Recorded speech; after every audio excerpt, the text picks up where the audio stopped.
Yeah, hello, we are back here, and I'm actually together with the captain of Global Youth Day, Gilbert Cangy. So, Gilbert Cangy, you have been the captain of Global Youth Day Air, or of GYD Air, for the last 11 hours. Actually, you were flying and landing at various destinations. So, what was your highlight so far of Global Youth Day 2016? Well, Stefan, last year at this time, if you told me that I was going to fly a 787, a Boeing 787 for 24 hours, I'd say that you were a dreamer. Yeah. But it's a great achievement for me. Yes. No, it's amazing how our people are creative, and I need to give credit to the designers of this set, which indicates that there is growth, there is development, there is increase in every aspect of the operation of Global Youth Day. Yeah.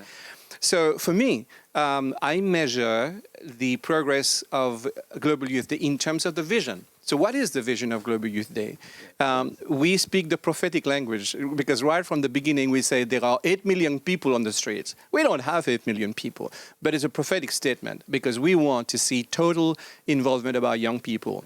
But compared to 2013 when we started, as I look at what's happening today, even from my home division of the South Pacific, for the first time, I see Papua New Guinea, I see the Solomon Islands, which are large population bases of the church, and to see those people being featured, to see an hour from MENA, and they kind of hesitated to kind of live completely, but to see the engagement of those young people, and probably more importantly, to see young faces on the set.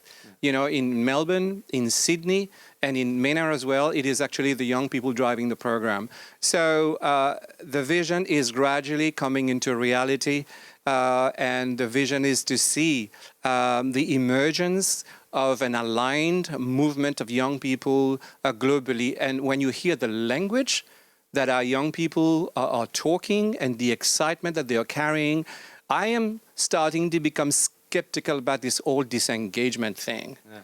Because this idea of disengagement does not work with what I see. Yeah.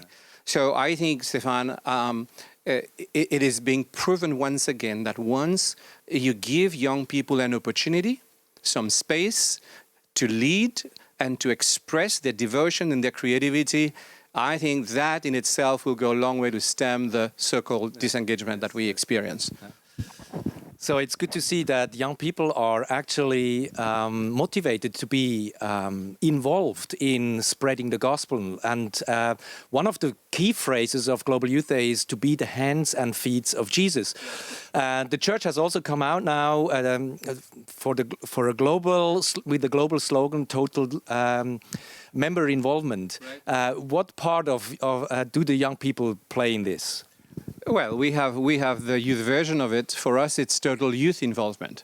In fact, the leaders of youth ministry, we were together just over a week ago, and we took an action to embrace the theme, pass it on. It's like a relay race, and we have realized that it's time to recognize the giftedness of all our young people and those young people who sit on our pews and remain kind of inactive are the same young people who are driving multi-million-dollar kind of budget in the business world, in the private world, and they come to church and they get bored.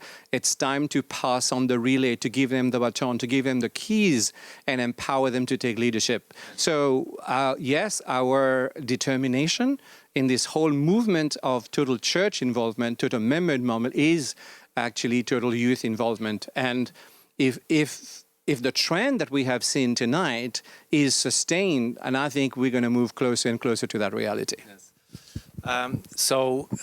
What the church also needs is the dynamics of young people, and you see it actually happening in Global Youth Day. Absolutely. What kind of enthusiasm that is there with the young people.